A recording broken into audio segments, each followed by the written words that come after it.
has been vilified for saying what he wanted to say in his own house. Somebody illegally recorded him, but that's not a pressing issue. 35 people over the Easter weekend were shot in Chicago, and President Obama, to my knowledge, hasn't said anything about it. Magic Johnson hasn't said anything. Kobe Bryant, Donald Sterling might have hurt some feelings, but he didn't kill anybody.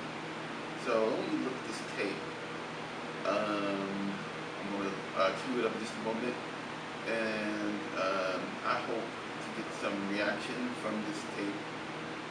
Thank you. Some serious concern about crime in Chicago yet again after one of the most violent weekends so far this year. 45 people were shot over Easter weekend, 9 of them killed, some of them children. And now questions about what authorities will do next. Let's bring in Michael Lancy. He's the Homicide Watch editor of the Chicago Sun-Times, also a Chicago native. It's nice to have you on the program, Michael. It certainly caught our attention seeing this headline, especially after Easter weekend, when you don't really associate, obviously, that weekend with violence. What happened in the city? Well, I mean, to be honest, Chicago police kind of had a bad weekend. Shootings had been down, murders had been down the first couple months of the year. And then April rolled around, and every weekend since then it's been 25, 35, 45 shootings, particularly on the west side and the south side. One of the stories is so heartbreaking, and there's so many stories, Michael. I know you're close to them all. One of them was a group of youngsters. They were younger than 15. They were at a playground after each Easter church service, and apparently, according to the report, some guys rolled up, asked them if they were a part of the gang.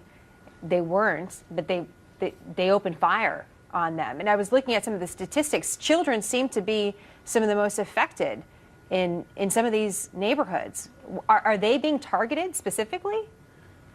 I don't think they're being targeted specifically, but a lot of these shootings are gang related.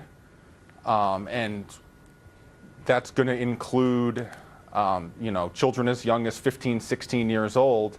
Our most common shooting victims here are generally in that 16 to 22, 23 age range. Talk to us a little bit about the numbers and where the crimes are taking place, because we have heard stories emerge over the last year that things are getting better in the city. Their murder rate is looking better. But then we also have reports, this went out of Chicago Magazine just recently, saying, well, the police department is fudging its numbers on crime. What's the reality? What's actually happening in the city? Well, when it comes to the numbers, there's two different agencies that are primarily counting the numbers. So it's important to make sure you're comparing apples to apples. The police department count numbers one way, and our medical examiner's office counts numbers another way when they're doing their autopsies. So that's where the discrepancy in the numbers comes from. But for you, Michael, as you take a look at these stories and you get a sense of actually what's happening in the neighborhoods, are things getting better? Are they getting worse? How would you describe it? Well, there was a huge spike in shootings and murders 2 years ago. And since then, things have gotten better. There's a new police superintendent, Gary McCarthy, who's come in. He's put some new strategies in. They are putting extra officers in the areas that have had the most crimes, and that has brought the numbers down from 2 years ago. Comparing last year to this year, though, the murder numbers are about on pace with last year. And it's been through mid-late April, there's been about 100 murders in, around 4 of the 5 last years. So improved in some ways, about the same in others. Taking a look at what the new police superintendent is doing, there's a couple things that were mapped out, that he stepped up patrols in these specific neighborhoods and communities that are hardest hit by the violence. He's overhauled the department's gang strategy. They're looking at social media, real-time intelligence to try to anticipate where crimes are happening. And then we have this news that there's a 16-member Chicago-based task force of federal prosecutors now. What else can be done, Michael? Well, the superintendent has also been working a lot with the mayor here on social service programs, which is fairly unique to Chicago, to have the police department working as closely as they are with social service programs, trying to get some of these young people off the street and into other activities before they would join gangs.